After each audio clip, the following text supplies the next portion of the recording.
When do I not obey a leader? Okay, this is a great question because in key number 5, I talk about obeying your leaders, right? Hebrews 13 says obey your spiritual leaders. But the question does come up, when do I not obey? And I want to be very clear on this because the Bible is clear, and that is this: it does not matter what position of authority they hold, you do not, under any circumstance, obey a leader that is instructing or commanding you to sin. I'm going to say that again. It doesn't matter what position of authority they hold.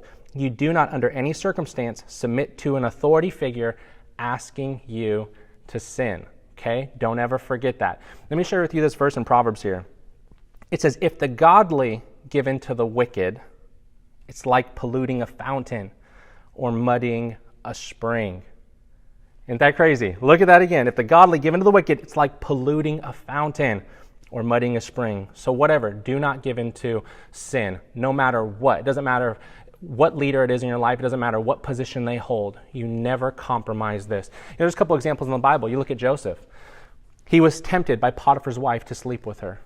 He didn't submit. He ran, right? He honored God. You look at Shadrach, Meshach, and Abednego. They were ordered by their leader to bow down to the statue. They didn't bow. They honored God. You look at Daniel. King Darius rolled out a national law against prayer, right?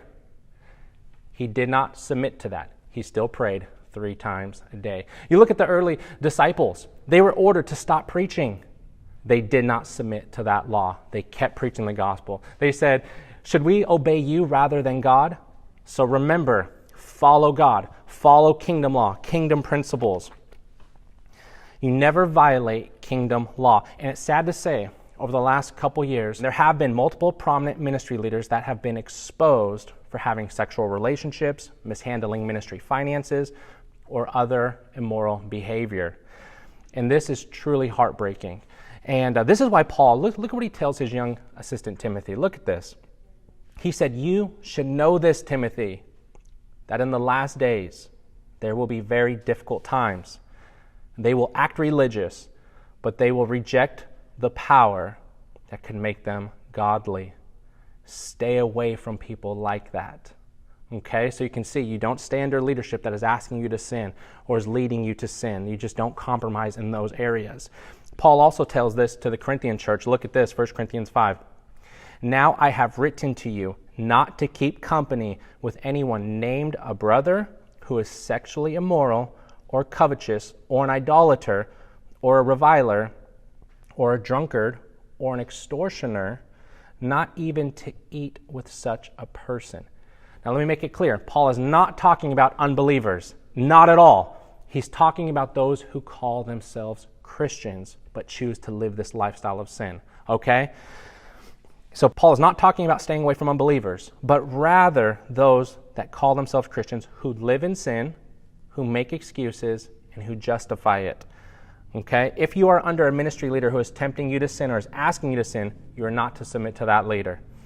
Paul encountered this in Galatians chapter 2. Remember, he said false brethren crept into the church, and their goal was to bring us back into bondage again. Remember that? And what did he say? Look at this response right here. Galatians chapter 2. He said, we did not yield submission even for an hour, that the truth of the gospel might continue with us, that might continue with you. And it's critical we follow Paul's example. Don't submit, not even for a moment, not even for an hour. You do not submit when someone is trying to bring you back into bondage again, okay? Now, I realize there are many different situations and different scenarios where your ministry leader could cross the line, or maybe there's things that aren't right, and you know in your heart something is not right. I want to tell you this. Go to another pastor for counseling. Go to another pastor for direction.